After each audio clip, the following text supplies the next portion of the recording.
চরণ তলে সদা রাখিও চরণ তলে সদা রাখিও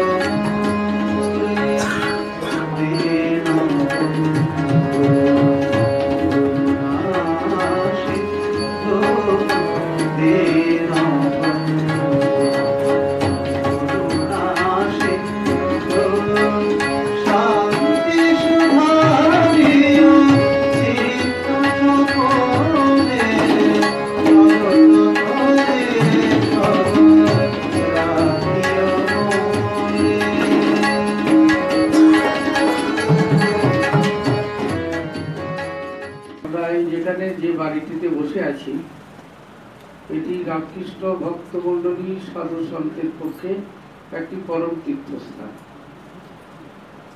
শ্রীরামকৃষ্ণ সংঘ, এই সংঘের প্রচার এবং প্রসার এর পিছনেই রয়েছেন শ্রীম মাস্টারমশাই। সেই তাপস মানুষটি তার জন্ম জন্মান্তরের যে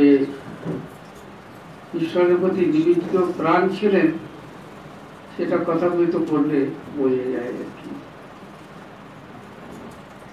আর এই বাড়িটির উপরে ঠাকুর ঘর আছে, সেখানেতে ঠাকুরের সমস্ত ছবি আছে, ঠাকুরের ব্যবহৃত পাঞ্জাবি আছে, তার জুতো আছে,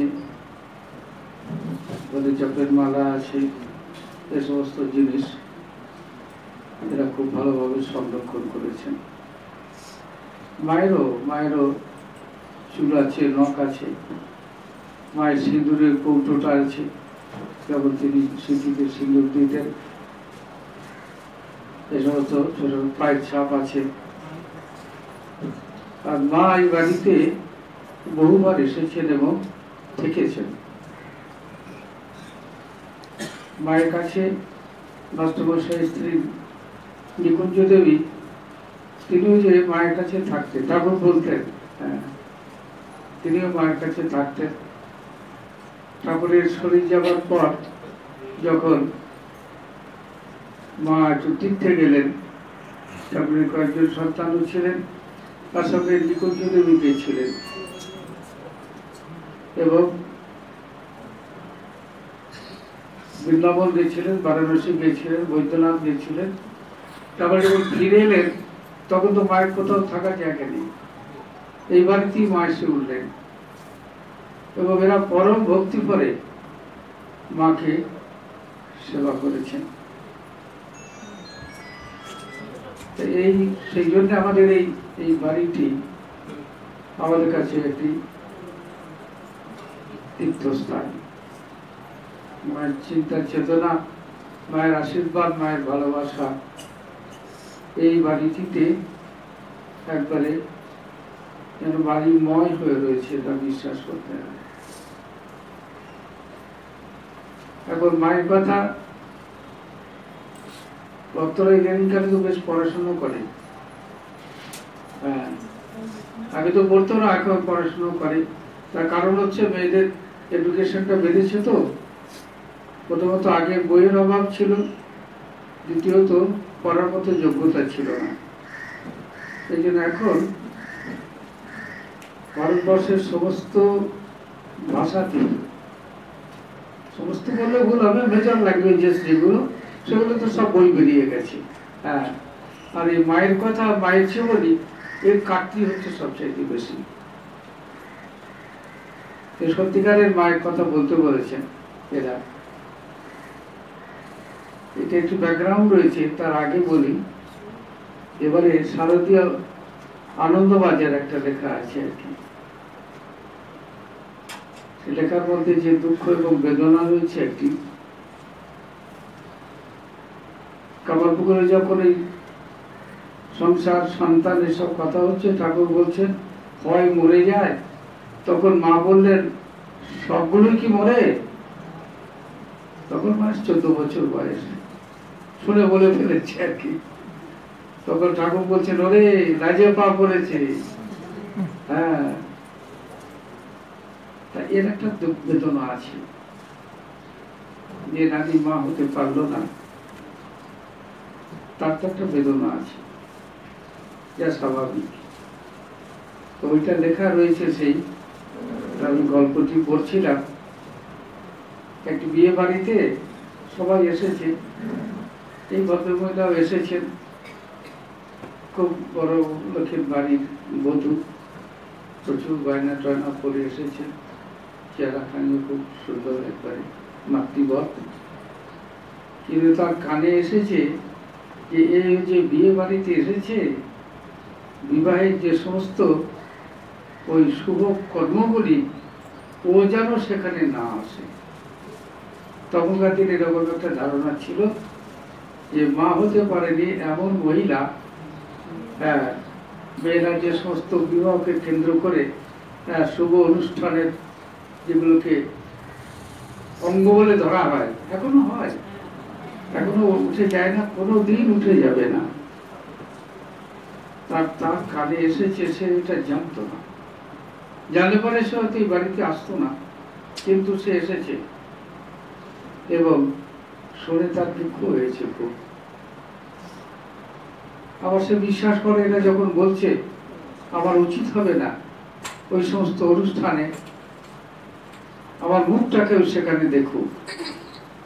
ওই বাড়িতে আরেকটি রুগ্ন মেয়ে ছিল, অ্যাসিডে তার মুখটা পুড়ে গেছিল, তাকে যেমন একটি ঘরে বন্দি করে রেখে দেওয়া হয়েছে, ওই মুখটি যেন কেউ না দেখতে পায়, খুঁজে খুঁজে এই ভদ্র মহিলা তার ঘরে গেলেন আর কি। তার সঙ্গে দীর্ঘদিন কথাবার্তা বলে টলে তার নিজের গায়ে যত গয়না টয়না ছিল সমস্ত তাকে পরিয়ে ধীরে ধীরে তিনি বাড়ি থেকে চলে গেলেন। এই যে একটা অন্তর যন্ত্রণা, স্বভাবতই এটিকে ওই গল্পটিতে খুব সুন্দরভাবে ধরে রেখেছে। তো সত্যিকারের মায়ের প্রসঙ্গটা আসে এই যে গিরিশবাবু এক সময়তে কলেরা রোগে আক্রান্ত হন এবং ওই সময়তে তার বাড়িতে ইতিমধ্যে দুজন মারা হয়ে যায়। প্রায় মৃত্যু পথযাত্রী যখন গিরিশবাবু, তখন দেখছেন কলেরা রোগীর মৃত্যু 5 মিনিট আগে পর্যন্ত খুব ভালো জ্ঞান থাকে, ডাক্তারদের মত আর কি। সেন্সটা একটা প্রদীপ যেমন দক্কা হয় নিভে যায়, মৃত্যুটা এরকম হয়, বুঝতেই পারে না তার মৃত্যু সময় হতো। কিন্তু তিনি তখন মৃত্যু পথে যাত্রী, অসহ্য যন্ত্রণা হয় কলেরা রোগীদের। তিনি শুয়ে আছেন, হঠাৎ দেখলেন যে এক ভদ্র মহিলা, তিনি এলেন, তাকিয়ে দেখলেন, দিয়ে তার মুখেতে একটা কিছু খাইয়ে দিলেন। যে জিনিসটি খাইয়ে দিলেন সেটি খুব সুস্বাদু। ওই অবস্থাতেই উনি পরবর্তীকালে বলছেন, খুব মিষ্টি লাগলো, আমি খেলাম।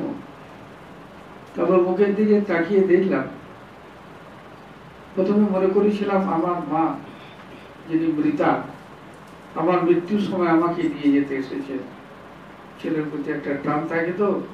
তারপর দেখলাম যে না, আমার মায়ের মুখের সঙ্গে এই মুখটা সেরকম কোনো সাদৃশ্য নেই। তারপরে সুস্থ হয়ে উঠলেন, সুস্থ হওয়ার কথা ছিল না, অনেকদিন থাকলেন, বেঁচে থাকলেন। ধীরে ধীরে ঠাকুরের সঙ্গে তার দেখা হলো, ঠাকুরের অত্যন্ত প্রিয় সন্তান রূপে তিনি ঠাকুরের কাছে পরিচিত হলেন। অন্যদের কাছে এরকমটি তিনি ছিলেন না। তারপরে ঠাকুরকে বলেছিলেন যে তুমি আমার ছেলে হয়ে আসবে। ঠাকুর যখন কাছে বলে খুব, ঠাকুরের প্রায় অন্তিম অবস্থা, ঠাকুর বললেন যে আমার বাবা উচ্চস্তরের ব্রাহ্মণ ছিলেন, শাস্ত্রবিদ ছিলেন, হ্যাঁ, তিনটা মাতাল, আমি তোর ছেলে হয়ে আসবো, এ কথা বলেছেন বটে, কিন্তু ঠাকুর গিরিশের সমস্ত আশা পূর্ণ করেছেন। গিরিশবাবুর বিশ্বাস, আমাদেরও বিশ্বাস, ঠাকুরের শরীর যাওয়ার পর গিরিশবাবুর একটি সন্তান হল, সেটি বোবা, কথা বলতে পারে না, কিন্তু মায়ের প্রতি খুব তার ভক্তি। একবার মা বলরাম মন্দিরে এসেছেন, গিরিশবাবু গেছেন ছেলেটিকে নিয়ে। গিরিশবাবু মাকে দেখেননি কোনোদিন। ওই ছেলেটি হু হু করতে করতে দোতলায় টেনে নিয়ে গেল। হ্যাঁ, ছেলেটি আগে প্রণাম করে এসেছে তার মায়ের সঙ্গে। গিরিশবাবু গেলেন, প্রণাম করলেন, মা তো সাধারণত ভাবে টাকা দিয়ে থাকতেন। তো ও বলছেন যে যাক, আজকে এর জন্যই আমি মাকে স্পর্শ করতে পেরেছি, মায়ের পা স্পর্শ করতে পেরেছি। এখন গিরিশবাবু একটা খুব আনন্দ হলো। কাছাকাছি বাড়ি ছিল তখন, তো এখন তো সেই বাড়ি আর নাই। গিরিশবাবু ছাদ থেকে আমাদের বাগবাজারে মায়ের বাড়ির 3 তলায় মা বললে দেখা যেত গিরিশবাবুর বাড়ির ছাদ থেকে। একদিন গিরিশবাবুর স্ত্রী বলছে, দেখো ছাদে মা উঠেছে, তাড়াতাড়ি এসে দেখবে এসো। তা গিরিশবাবু বলছেন, না, এই পাপ চোখকে মাকে আমি এইভাবে দেখবো না। তারপরেই ছেলেটি হঠাৎ মারা গেল। এই ছেলের শোক, গিরিশবাবু তো বকর্মা দিয়েছিলেন ঠাকুরকে, কিন্তু সেই বকর্মা আর কোনো কাজ করছে না। শত্রু শোকের মতো এমন একটি যন্ত্রণা গিরিশবাবুকে অহরহ তাড়িয়ে বেড়াচ্ছে। নিরঞ্জন মহারাজ ছিলেন স্বামী নিরঞ্জনানন্দজি। তিনি গিরিশবাবুর সঙ্গে তার খুব বন্ধুত্ব ছিল। তিনি দেখলেন যে লোকটা দেখছি পুত্র শোকে পাগল হয়ে যাবে, তখন বললেন, দেখো তুমি এক কাজ করো, তোমার এই শোক, ওই জয়রামবাটিতে মা রয়েছে, জয়রামবাটিতে মা রয়েছে, তোমার এই শোক তিনি হরণ করতে পারে। বলে চলো তাহলে জয়রামবাটি যাই, মাকে দর্শন করে জীবনটা ধন্য করি। আমি মাকে তো আমি কোনো দেখিনি। গিরিশবাবুর নিরঞ্জন মহারাজের পরামর্শে গিরিশবাবু গেলেন, এবং যখন যাচ্ছে সেই সময়টি মা বোধহয় স্নান করে আসছিলেন বা স্নান করতে যাচ্ছিলেন, সেই সময়তেই গিরিশবাবু মাকে দেখলেন। দেখি তার চমক লেগে গেল। এই সেই মুখ, যে মুখ আমার ওই পরের সময়টা আমি দেখেছিলাম আমার বাড়িতে। মায়ের তখন তো অনেক বয়স হয়ে গেছে, কিন্তু তিনি দেখছেন সেই মুখটাই, সেই ঘরেতে যে যিনি তাকে খাইয়ে দিয়ে এসেছিলেন প্রসাদ।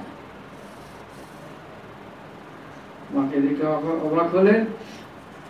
ওই দেখার পর জিজ্ঞেস করেছিলেন, হ্যাঁ তুমি কেমন মা? তখন মা বলেছিলেন, আমি পাতানো নই, পাতানো মা নই, বা গুরুপল্লী নই, কথার কথা মা নই, আমি সত্যিকারের জননী। এই টাইটেলটা এসেছে সত্যিকারের জননী এই কাল থেকে। এই সময় গিরিশবাবু দেখলেন মাকে, সেই তখনকার দিনে মায়ের যে বয়সে তিনি তাকে মুখের মধ্যে কিছু খেতে দিয়েছিলেন, প্রসাদই হোক যা কোনো জিনিস হোক, অত্যন্ত সমিষ্ট। গিরিশবাবু সেটি মনে হচ্ছিল। আর সত্যিকারের তাই মা হচ্ছে জগজ্জননী। এরকম একটি অদ্ভুত ঘটনা আর একটা বলি মায়ের জীবনেতে। ওটা আছে, আমি বলেছি অনেক জায়গায় বলি, যে ওটা হচ্ছে মিশর দেশেতে, ইজিপ্টে একটি এই বাচ্চা ছেলে, 12-14 বছরের ছেলে, তখনকার দিনে টাইফয়েড ছিল, প্রায় মৃত্যু রোগ আর কি। টাইফয়েডের তখন সেরকম কোনো ওষুধ ছিল না। এটা ভদ্রলোক মারা গেছে, যার কথা বলছি ৭৫ বা ৭৮ সালেতে। অর্থাৎ ওই বোধহয় ঘটনাটার সাল আন্দাজে বলছি, এই ১০-১২ সাল হবে, ইংরেজি ১৯১০-১২ সাল এরকম হবে। তো এরকম একটি ছেলে খুব অসুস্থ, ডাক্তার এসে বলে গেল যেরকম ভাবে যে দেখুন আমি সাধ্যমতো চেষ্টা করেছি, এখন আপনারা অন্য ডাক্তারকে দেখান, আমার আর কিছু করার নেই। তাহলে রোগীর কি সিরিয়াস অবস্থা ওরা জানলো। ওই এলাকাতে ওর থেকে বড় ডাক্তার কি ছিল না, এবং হয়তো থাকলেও তাদের সাধ্যের অতীত। তখন কি আর করা যাবে, ওরা খ্রিস্টান পরিবার, সন্ধ্যাবেলায় বলে গেছেন ডাক্তার ছেলেটির মা একটি যিশুর ছবি মাথা মেরির করলে ছেলের মাথার পাশে খাটেতে রেখে দিয়ে অশ্রুসজল নাচতে ঘর থেকে বেরিয়ে গেলেন। পরে এসে আবার ধীরে পরে শুয়ে পড়লেন।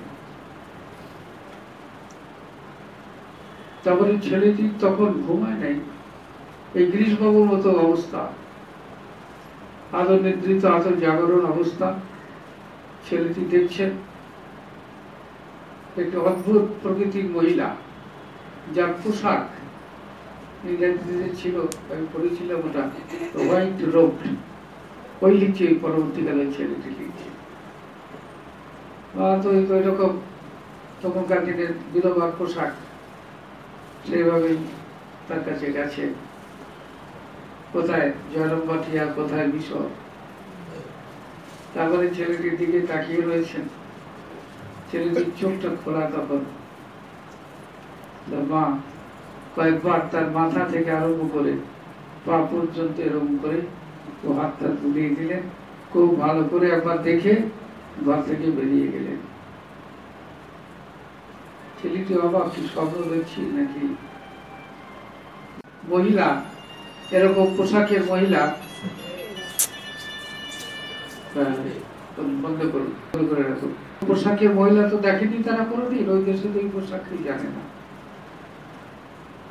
যাই হোক, ছেলেটি সুস্থ হয়ে গেল। সকালবেলা দেখছেন ছেলেটি পাশ ফিরেছে। মা ঘরে ঢোকার পরে মা মা বলে ডেকেছে। তাতে মায়ের মনে হলো ভগবান যিশুর কৃপায়, মা মেরির কৃপায়।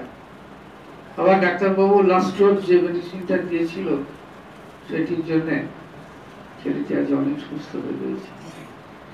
ধীরে ধীরে ২-৩ দিনের মধ্যে ছেলেটি পরিপূর্ণ সুস্থ হয়ে গেল।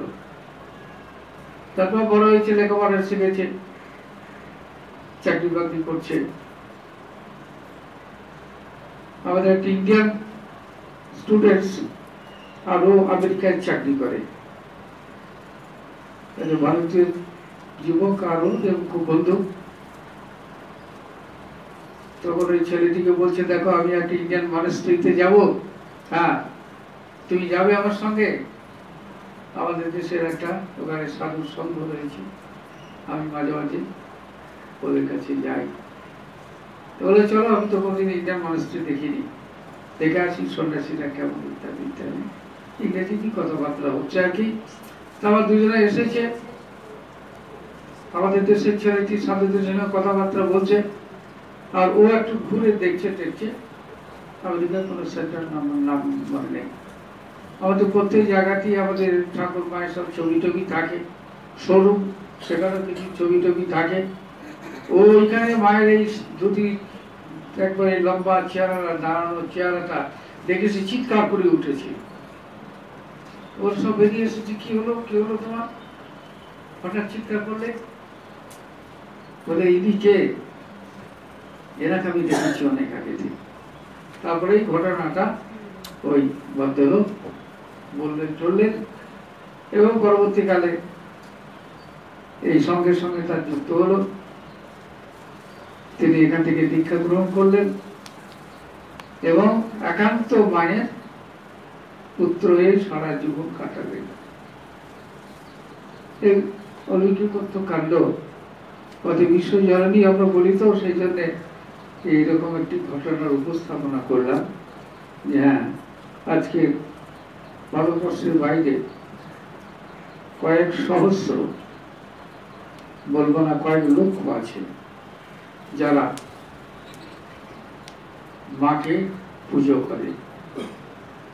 এই পুজো করার ইতিহাসটা আবার বলি, এটাকে না সেদিন বলেছিলাম, এই যে মায়ের এই ফটো আর কি। হ্যাঁ, এই মায়ের এটা 45 বছর বয়সের ফটো। তো মায়ের কাছে আসতেন তখন বাগবাজারেতে মেঘলাউড আসতেন, নিবেদিতা আসতেন, ক্রিস্টিন আসতেন। ওদের সঙ্গে এসেছেন বিশেষ অলিগুল, খুব ধনী ঘরের মেয়ে, খুব উচ্চ শিক্ষিতা। তিনি মায়ের কাছে আসেন, স্বামীজির শিষ্যা তিনি। স্বামীজির শিষ্যা কিন্তু গুরুকে ছেলের মতো দেখতেন, আবার মজার কথা শাসনও করতেন, খাওয়া পড়ার দিকে খুব নজর রাখতেন। টাকা দিলেই বলতেন তুমি খরচ করে ফেলবে, এটা এখনই যে ব্যাংকে জমা দেবে তোমার নামে। আমাদের মায়েরা যেমন বলে সেরকম করে এসব করতেন টরতেন। আর মায়ের প্রতি তার খুব ভক্তি ছিল। বাংলা তো বলতে পারতেন না, ওরা ইংরেজিতে বলতেন, ইন্টারপ্রিটার থাকতেন, মহিলারাই থাকতেন, বাঙালি মেয়েরাই থাকতেন, তারা করে দিতে পারতেন। তখন চলে যাওয়ার সময় উনি বলছেন, একটা মা তোমার আমি একটা ছবি নিয়ে যাব। মা আসছেন, মেয়ে মানুষ ছবি তুলবে, এ তো দেখেননি কোনোদিন মা, তোলেননি কোনোদিন মা, ইত্যাদি ইত্যাদি অনেকবার বলছেন। মা কিছু বলছেন না, কিন্তু মৃদুমন্দ হাসছেন টাসছেন। তারপরে সে যখন বলল যে মা তোমার কাছে থেকে এত আনন্দ পেয়েছি আমি, তোমার এই মুখ থেকেই আনন্দ পেয়েছি।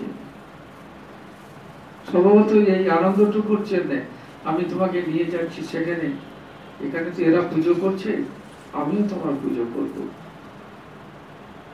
এই কয়েকটি কথা মায়ের মনের মধ্যে একটা অন্য সঙ্গীত সৃষ্টি করলো। তখন বললে, যোকে বলে দাও তাহলে সাহেব ফটোগ্রাফার নিয়ে আসতে হবে, ফটো তুলব। তারপরে ওরা নিয়ে এলেন সাহেব ফটোগ্রাফার, বাঙালিও ছিল সম্ভবত, আর এদের কাছে সকলের ক্যামেরায় ছিল। বা রাজি হলেন, তখন পোস্ট করালেন নিবেদিতার বাড়ির এই কাছাকাছি কোথায় থাকতেন, ওইখানে ফটোটা হয়েছিল। কিন্তু মা তো সহসা, এত লোকজন আছে, আবার পুরুষ মানুষ সব আছে, মা তো এরকম করেই বসে আছে। ওরকম করে তো ফটো হয় না, অবয়ব মুখের ছবি তুলতে গেলে গোটা শরীরের ছবিটা তুলতে হয়। সম্ভবতই অপেক্ষা করেছে যে একবার তো মুখ তুলবে। হ্যাঁ, এরকম অনেকক্ষণ থাকার পর মুখ তুলে হয়ে গেছে, যে এটা বলেছে ওরা রেডি ছিল, কয়েকটাই স্নাপ নেওয়া হলো। এই মায়ের এই ফটোটি সবাই বলে সবচেয়ে ভালো হয়েছে।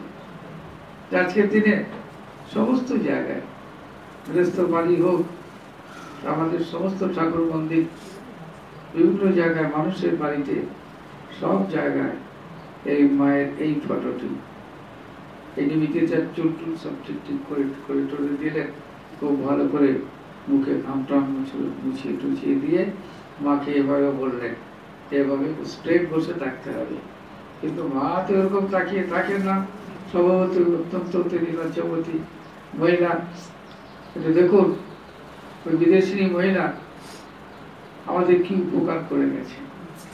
হ্যাঁ, এবং মা ফটো দেখে খুব খুশি হয়েছিলেন। ঠাকুর যেমন নিজের ওই ফটো দেখে বলেছিলেন, বা খুব সুন্দর হয়েছে।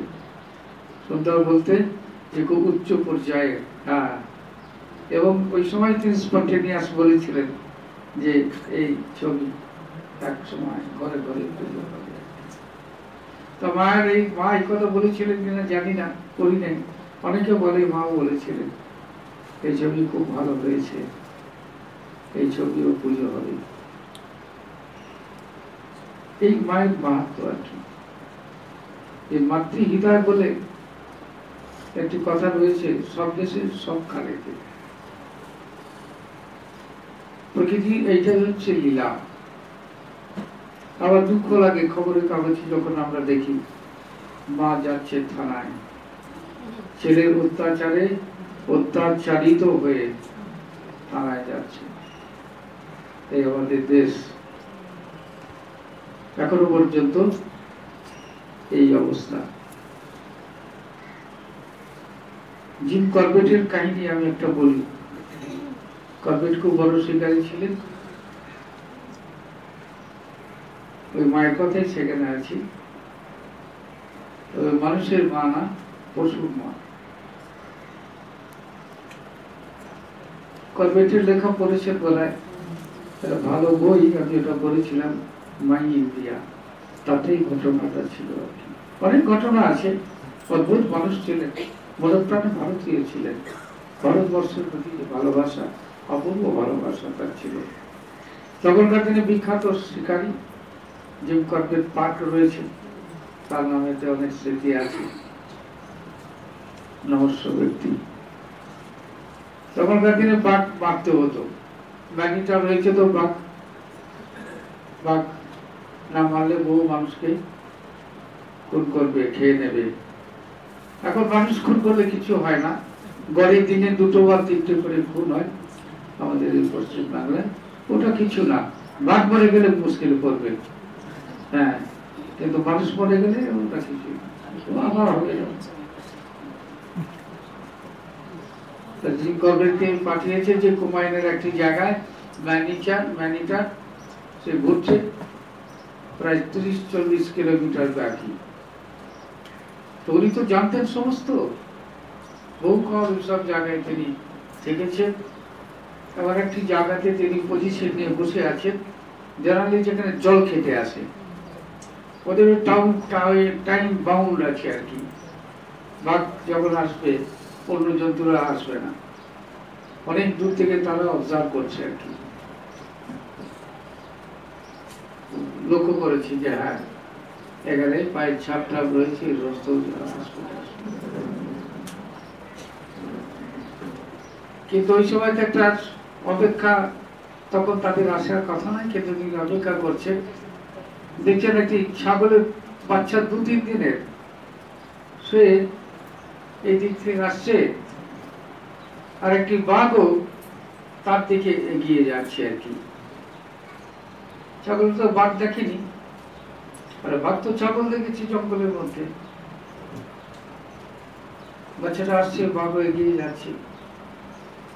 বাচ্চাটা এসে বাঘের মুখের কাছে মুখ নিয়ে, পশুরা যেমন করে, ও তার মায়ের মুখে যেমন করে মায়ের স্নেহ আদায় করবার জন্য, সে বাঘটার মুখের কাছে এসে এরকম করছে আর কি। বাঘটা তাকে দেখছে, কিছু বলছে না আর কি। অনেকক্ষণ দেখার পর দেখা গেল বাঘটা ধীরে ধীরে কিছু হতে চলে গেল আর কি। তা করবেট এর ব্যাখ্যা করছে যে ওটি বাঘিনী ছিল, নয় তার সন্তান হয়েছে অথবা হবে। তার শরীরের মধ্যে, মনের মধ্যে একটু ভালোবাসার উদ্রেক হয়েছে। এই সন্তান স্নেহ, এই সন্তান স্নেহ মাকে আজকে বিশ্ব জননীতে পরিণত করেছে। মার কাছে তো কত মানুষ এসেছে, সবাই তো ভালো আসেনি। তার কাছে মন্তব্য এসেছে, চোর এসেছে, হ্যাঁ, যারা এসেছে শুধু মজা দেখতে, একবার মাকে দেখা। কেউ এসেছে যে পরমহংসের বউ, তাকে একবার দেখে আসি। কাশিতে একটি ঘটনা মাস্টারমশাই দিচ্ছেন, হ্যাঁ, যে মাস্টারমশাই কাশিতে রয়েছেন, মাও কাশিতে রয়েছেন।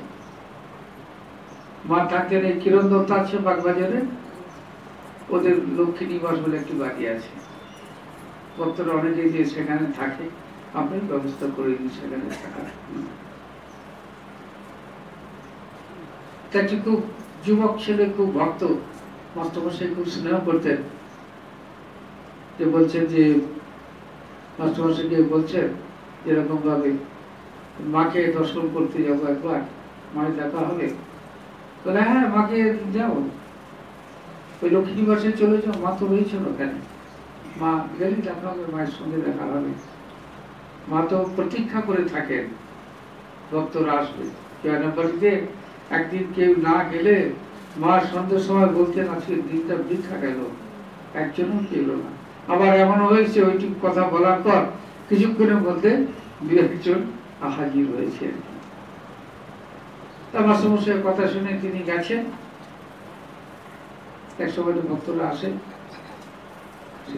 সেরকম তখন বেশি ভক্ত ছিল না, মা বসে আছেন, ওর সঙ্গে পিছনে পিছনে আরো দুজন, তারাও যাচ্ছে মাকে দেখতে, দর্শন করতে।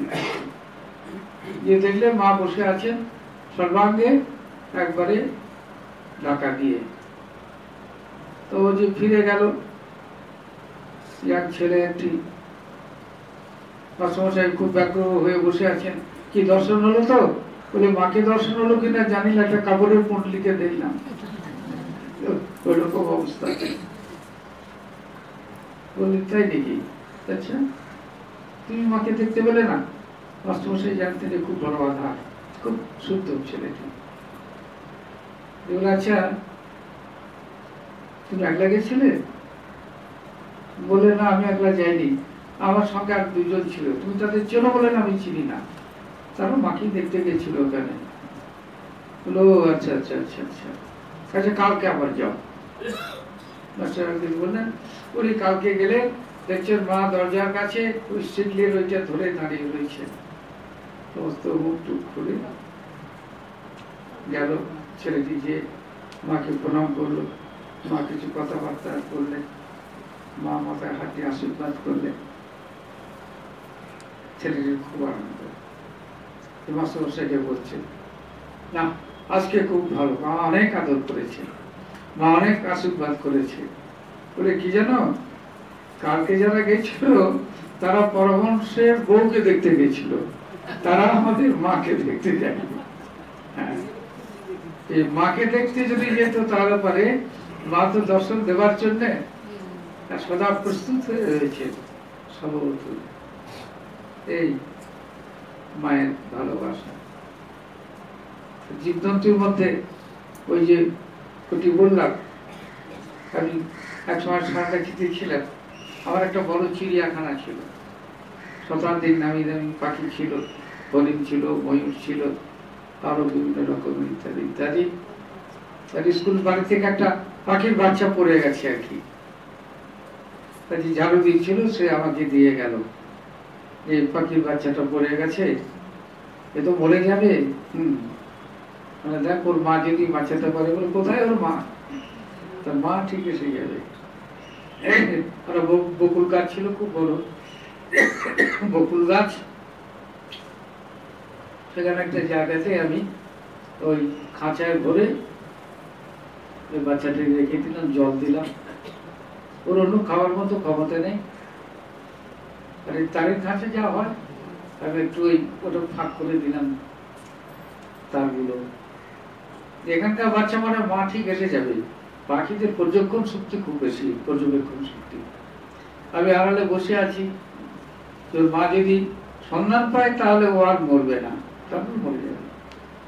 সকালে দেখতে পেলাম না, বিকালের দিকে দেখছি হ্যাঁ ওর মা, হ্যাঁ মুখে করে খাওয়া নিয়ে এসে খাওয়াচ্ছে একবার। আচ্ছা, তা তো বেঁচে যাবে। 2 দিন 3 দিন 4 দিন ওখানে রইল। 7 দিনের পর দেখছি কখন মা তার সন্তানকে নিয়ে উধাও হয়ে গেছে আর কি। এই জীব জগতে এরকমটা রয়েছে আর কি। এই সন্তান স্নেহ, এই প্রকৃতি তত্ত্ব। স্বামীজি বলছেন, স্বামীজিকে জিজ্ঞেস করছেন যে মায়া কি বস্তু?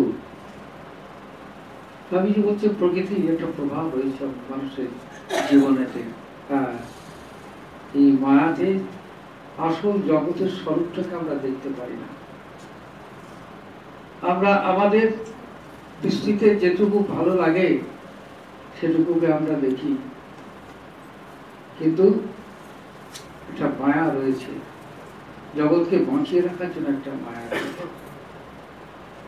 উদাহরণ দিচ্ছেন শাস্ত্র থেকে ইত্যাদি ইত্যাদি। তাকে বলছে, স্বামীজি বুঝতে পারছিল ঠিক হৃদয়গ্রাহী হচ্ছে না। তারপর বললেন এই মা এবং সন্তানের কথা। দেখো আমাদের মা তো সকলেই, স্বামীজি বলছেন না, আমার জীবনের যা কিছু ভালো তার জন্য আমার মায়ের অবদান সবচাইতে বেশি। মায়ের অবদান সবচাইতে বেশি। বিদ্যাসাগর মশাই তার মায়ের কথা বলেছেন। স্বামীজির মা তো লেখাপড়া জানতেন, তখনকার দিনে ইংরেজ মহিলাকে রেখে স্বামীজির মাকে ইংরেজি শেখানো হয়েছে আর কি। আমার মহাভারত খুব সুন্দর করে পড়তেন, গান লিখেছেন, গান গাইতে পারতেন, অনেক গুণ, সেসব গুণ পুত্রের মধ্যে এসেছিল, 3 পুত্রের মধ্যে এসেছিল সেই গুণ, মায়ের গুণ। তা সেখানে বলছে যে দেখো ছেলে হলো, আমাদের প্রত্যেক মায়ের খুব আনন্দ। সমস্ত কিছুকে তুচ্ছ করে সন্তানকে মানুষ করছে, ছেলেকে মেয়েকে। তখনকার দিনে মেয়েকে এত যত্ন নিয়ে মানুষ করতো না, ছেলেকে যে যত্ন নিয়ে মায়েরা মানুষ করত। আমাদের সমাজটা তখন সেরকমই ছিল। এখন আর ততটা নাই, কিন্তু কিছুটা আছে, এখনো কিছুটা এখনো রয়ে গেছে। একটু হয়তো আর 50 বছর বাদে থাকবে না। সরকারি বেসরকারিতে আরম্ভ করে অনেক রকম প্রচার আছে, নারীর যোগ্যতার মূল্যায়ন হয়ে গেছে। ভারতবর্ষের একবারে স্বাধীনতা রক্ষার জন্য একজন নারীকে মন্ত্রী করা হয়েছে আর কি। স্বভাবতই নারীর মূল্যায়নে নারীর উপযুক্ততা, যেটা ঠাকুর বুঝেছিলেন। তা সেখানে বলছেন ছেলে বড় হলো, ছেলে খুব আনন্দ করে, বহু আনন্দ করে বিবাহ হলো। ধীরে ধীরে ধীরে ধীরে এই পরিবারের একটি ঝগড়া ছিল, যে ঝগড়ার জন্যই মাস্টারমশাই ঠাকুরকে দর্শন করতে গেছিলেন। ঠাকুরের কি আকর্ষণ দেখুন, কোন পথে একটা লোককে নিয়ে যাওয়া হয়। এই দুর্গম পথস্থাত কবই বদন্তি পারে, এই ঠাকুর কাকে কিভাবে তার কাছে আকর্ষণ করে। এ বলছে তারপরে হলো কি, বিয়ের পরেতে দেখা গেল ছেলেটি মায়ের সঙ্গে কোনো সংযোগই রাখে না। মা খুব কষ্টের দিন কাটায়। মা শুনেছেন ছেলেটি খুবই অসুস্থ, বাঁচে কি বাঁচে না এমন অবস্থা। তিনি এসে সারা রাত্রি ধরে ছেলেটির মাথার কাছে বসে আছেন আর আকুল স্বরে প্রার্থনা করছেন ঠাকুরের কাছে, যেমন ছেলেটিকে বাঁচে। স্বামীজি বলছেন ইহাই মায়া, মা এটি না করে থাকতে পারবে না। তার প্রবৃত্তি তাকে করাবে। খিদে হলে যেমন খিদের জন্য আমরা সামনে যা পাই তাই খাই, সেরকম সন্তানের দুঃখ কষ্ট দারিদ্র দুর্গতি ইত্যাদি সময়তে মা কোনো সময় নেহাত পর্যবেক্ষক হয়ে থাকতে পারেন না। হৃদয় দিয়ে, শ্রম দিয়ে, সাধ্য মতো ছেলেকে রক্ষা করবে। বাঘের গল্প আর একটা স্বামীজির আছে বলি। স্বামীজি পরবর্তীকালে বলতেন অভিভব, এই ভয় যদি জয় না করতে পারো সংসারে তোমার কোনো স্থান নেই। একসময় স্বামীজিও ভয় পেয়েছেন, কাশিতে গেছেন, দুর্গা বাড়ি আছে কাশিতে, যারা গেছেন গেছেন দেখেছেন। তো এখানে খুব বানানো তখনও ছিল, এখনো ওখানে বানানো হয়েছে খুব। আমাকে একবার কাশিতে এই পিছন থেকে ধাক্কা মারে ফেলে দিয়েছিল। তা আমি তো আসছি, পিছনের তাকাই নেই। আমাদের ভেতরেতে কতগুলো ফুল গাছ ছিল, কত বড় হয়েছে দেখতে গেছি আর কি। আর তারা দলবল আগে চলে গেছে, ও পিছনে রয়েছে। এমন ধাক্কা মেরেছে, মাটিটা কোপানো ছিল কাঁচা মাটি, আমি এরকম করে পড়ে গেছি, তাহলে হাতটাই ভেঙে যেত। তা স্বামীজি ভয় পেয়ে গেছেন, দেখে ছুটছেন, মানুষরা তার পিছনে পিছনে ছুটছে। তখন এক সাধু, তিনি বললেন বা তুমি ব্যস্ত, রুখে দাঁড়াতে পারছো না? এই রুখে দাঁড়ানো, বিদেশে তিনি তার বক্তৃতায় কতবার বলেছেন, রুখে দাঁড়াও। জীবনের বিভিন্ন ক্ষেত্রেতে রুখে দাঁড়ানোর প্রয়োজন রয়েছে। অর্থাৎ তোমার মধ্যে যে শক্তি রয়েছে, সাহস রয়েছে, সামর্থ্য রয়েছে, বল রয়েছে, বৃক্ষ রয়েছে, সেগুলো তুমি জানো না, কিন্তু আছে, সেগুলো ব্যবহার করতে হবে। স্বামীজি পরবর্তীকালে পর্যটন করে বেড়াচ্ছেন গোটা ভারতবর্ষ, জঙ্গলের মধ্যে দিয়ে যাচ্ছেন, দুদিন কিছু খেতে পারেনি, খুব ক্ষুধার্ত হয়েছে, অবসন্ন হয়ে বুঝতেও পারছেন না এমন অবস্থায় একটা গাছতলে দাঁড়িয়ে রয়েছেন আর কি, সামনের দিকে দাঁড়িয়ে রয়েছেন। কিছুক্ষণ দেখে, পরেতে দেখে একটা সামনের দিকে বাঘ আসছে, এই দূরে তখন শুনলাম সময়তে সামান্যভাবে তো মানুষ ভোটকে যাওয়ারই কথা, কিন্তু ওনার মনের মধ্যে বাঘকে দেখে এগুলো আমি বেদান্তবাদী সন্ন্যাসী, ওর মধ্যে যা আছে আমার মধ্যেও তাই আছে, হ্যাঁ আমি ভয়ে পালিয়ে যাব, আর এদিকে বলে তো আমার ভগবান না বলো না, আমি ক্ষুধার্ত, ওরও ক্ষুধার্ত, অতএব দাঁড়িয়ে থাকি, এই শরীরটা দিয়ে জীবনের উপান্ত প্রদেশে দাঁড়িয়ে একটা জন্তুর ক্ষুধা নিবৃত্তি করে যাই, এটাও একটা আত্মতুষ্টি থাকবে আমার। কিন্তু বাঘ খুব কাছে এলো, অনেকক্ষণ ধরে স্বামীজিকে দেখলো, স্বামীজিও দেখছেন, দুজনাকে দেখছে, ধীরে ধীরে ধীরে ধীরে বাঘ পাশ দিয়ে চলে গেল। সবই ঠাকুরের খেলা, বিবেকানন্দকে বাঁচিয়ে রাখতে হবে। কোন এক সময়তে ইয়েতে এসে গেছে, এরা গুরুবাইরা ধরে নিয়েছে যে নড়ে না, বাঁচবে না।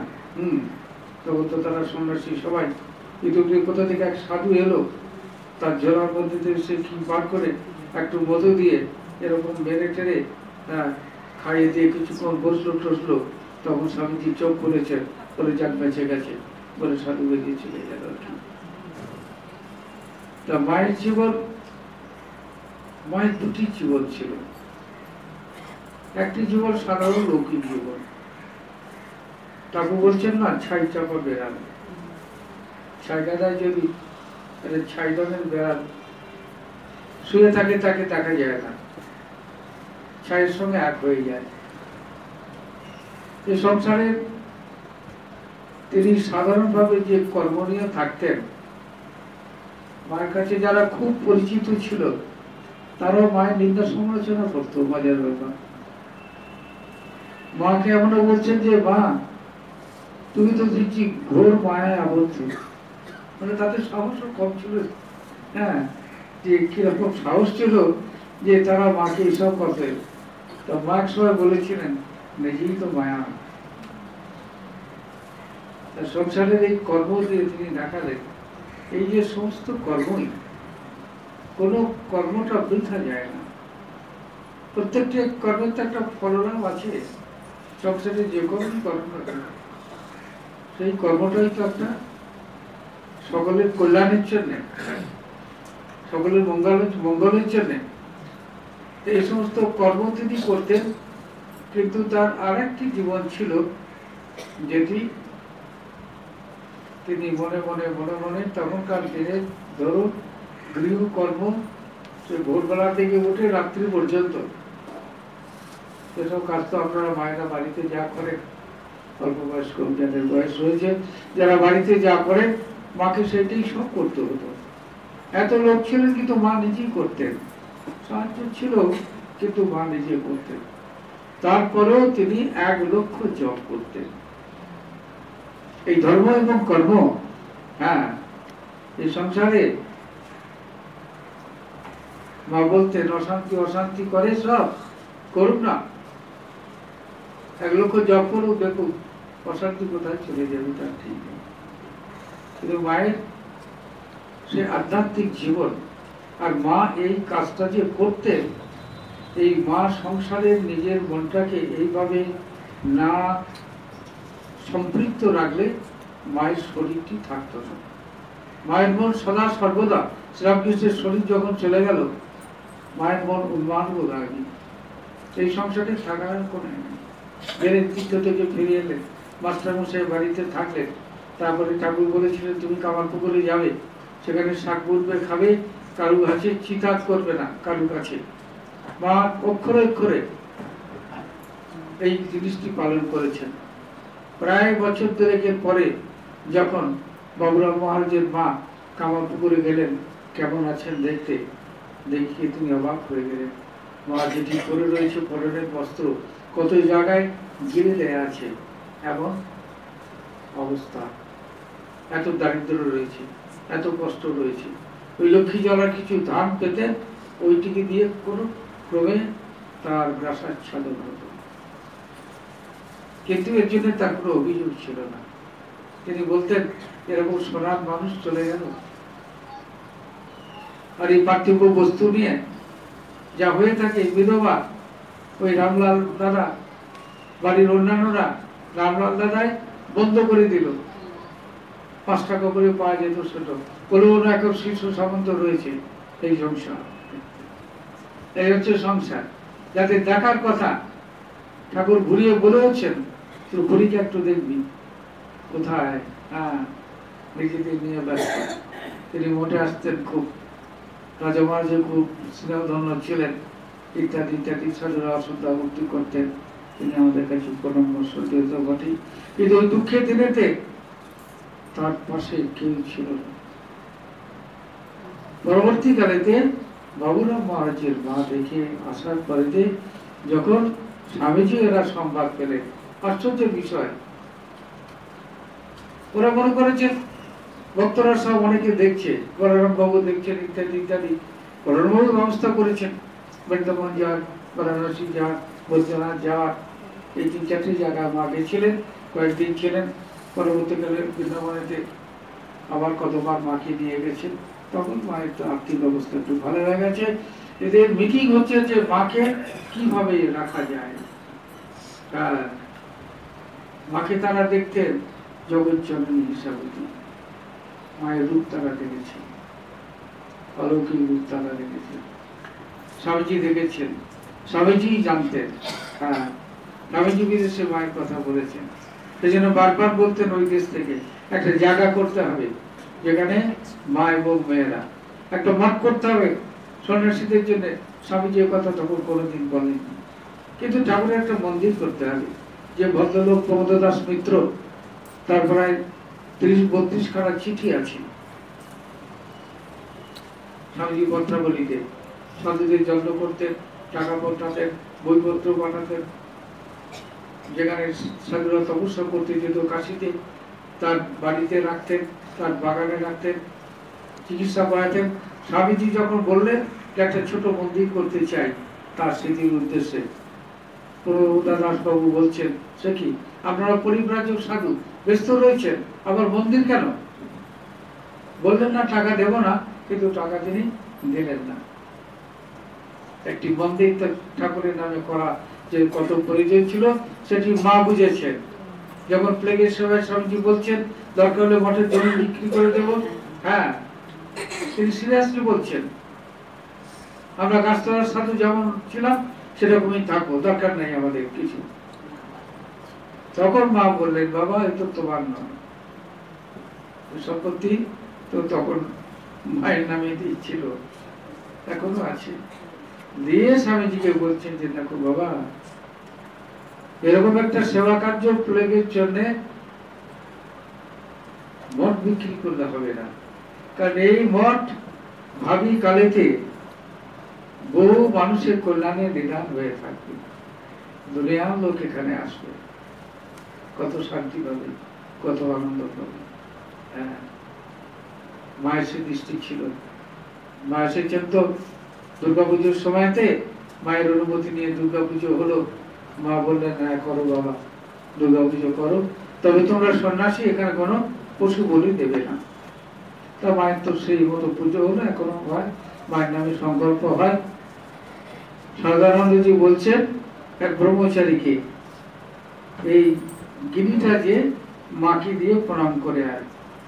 মা রয়েছেন আমাদের মঠের ভেতরে, লেগে ট্রান্স আছে মঠের ভেতরে, এখন ওটা আমাদের ওই ঘরে, একটি পাশের ঘরে থাকতেন। আমি বেশ কিছুদিন ওই ঘরে ছিলাম। তা সেখানে মা রয়েছেন, যে ব্রহ্মচারী মনে করেছেন মা দুর্গার কাছে যেতে হবে, দিয়ে আসতে হবে। বলছে দুর্গা মায়ের কাছে বলছে না, ওইখানে যে মা রয়েছে এখানে তারই পুজো হলো, যে মা দুর্গার একটি প্রতিরূপ হিসাবে। মানে এই দৃষ্টিভঙ্গি ছিল মায়ের সম্পর্কে। তারা জানতেন এই মা এসেছেন মানে ঠাকুর পাঠিয়েছিলেন কলকাতায়, তার অর্থই হচ্ছে মায়ের জীবন দেখে আমাদের সনাতন ধর্মে বন্ধ করতে হবে। প্রোগ্রাম তো টাইম মেনটেন করতে, তা সেখানেতে যে তারা জানতেন ঠাকুর এবং মা আত্মা শক্তি, ব্রহ্ম এবং শক্তি, শিব এবং শক্তি। শরৎ মহারাজের কাছে একদিন এসেছেন, এসে বলছেন যে আপনাকে যে মাকে ভগবতী বলে তো মনে হয় না, বিশ্বাস হয় না। ঠাকুরকে ভগবান বলে বিশ্বাস হয়? হ্যাঁ, ঠাকুরকে দেখেছি তো, ভগবান বলে বিশ্বাস হয়। তুমি কি মনে করো মা একটা ভুটে কলোনির মেয়েকে বিয়ে করেছে? ঠাকুর একটা ভুটে কলোনির মেয়েকে বিয়ে করেছে? এই কথা শুনে তার চোখ খুলে গেল। সর্বানন্দজি দীর্ঘকাল মায়ের সেবক। হ্যাঁ, কমেন্টস আছে, যেমন আসক্তিও দেখি নাই, আবার এরকম নিরাসক্তও দেখি নাই মানুষ। আসক্তি কোথায় ছিল? যেখানে মনটাকে সংসারে রাখতে হবে আর কি।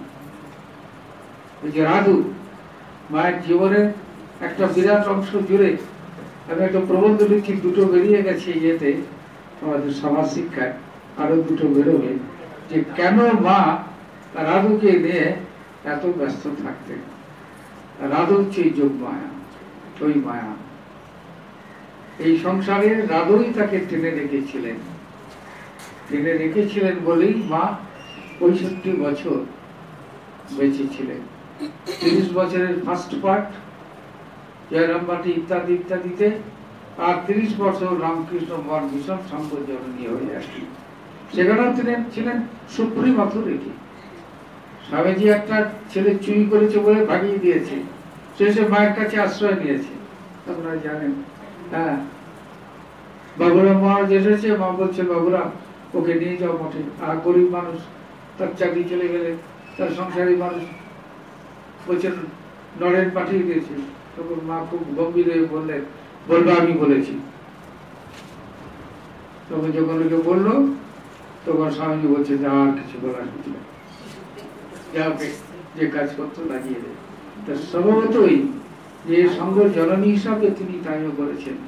আর রাধু রয়েছে এই জন্যে, রাধুকে কেন্দ্র করে হ্যাঁ নিজের মেয়ের প্রতি বোধহয় সাধারণভাবে রাধুর প্রতি যে স্নেহ ভালোবাসা ছিল। আবার রাধুর ভবিষ্যৎ জীবন তিনি দেখতেন।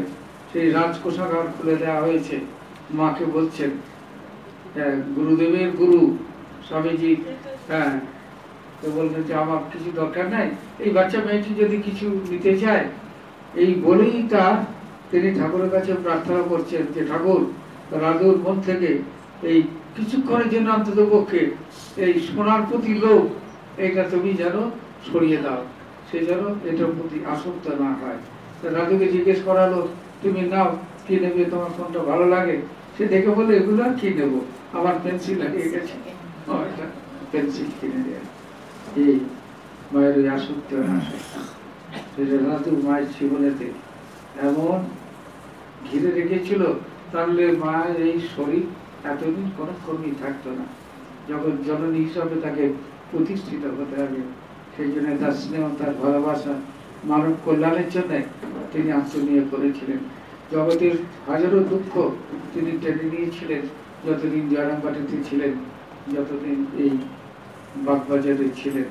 সেই জন্য কত বিধর্মী এসেছেন, সৎ অসৎ লোক এসেছেন, স্বদেশী বিদেশি এসেছেন, স্বধর্মী বিধর্মী এসেছেন, শিক্ষিত অশিক্ষিত এসেছেন, নদী নির্ধন এসেছেন, সমস্ত শ্রেণীর মানুষ মায়ের কাছে এসেছেন। আর মা সকলকে সে এক কথা, এসো বাবা, বিশেষ করে জয়রামবাটিতে তাদের থাকা খাওয়ার জন্য। গিরিশবাবু চা খায়, তার জন্য বাড়িতে গরু নেই, দুধ চেয়ে বেড়াচ্ছেন, নিজে রান্না করছেন, ওটা ভালোবাসে, ও আসলে পরে খাবে, তার জন্য খাবারটা রেখে দিতে হবে ইত্যাদি ইত্যাদি। মায়ের কথা বলে তো শেষ করা যায় না। পরে ঘটনা আছে মায়ের জীবনের সঙ্গে। আমরা প্রার্থনা করি যে মা আমাদের প্রতি কিভাবে অবস্থ হয়েছেন আমরা বিশ্বাস করি, আমাদের দৃঢ় বিশ্বাস থাকে যে আমাদের একজন মা আছেন। তিনি যে বলেছেন সবসময় মনে রাখবে যে আমার কেউ না থাকো, আমার একজন মা আছে। এটি আত্মিক বিশ্বাস হতে হবে, তার উপর নির্ভরশীল হতে হবে, তার উপদেশগুলি জীবনে যাতে করে প্রতিফলিত হয় সেই ব্যবস্থাটা করতে হবে। সবাই ভালো থাকুন, অন্যদের ভালো থাকতে সাহায্য করুন। নমস্কার, ধন্যবাদ।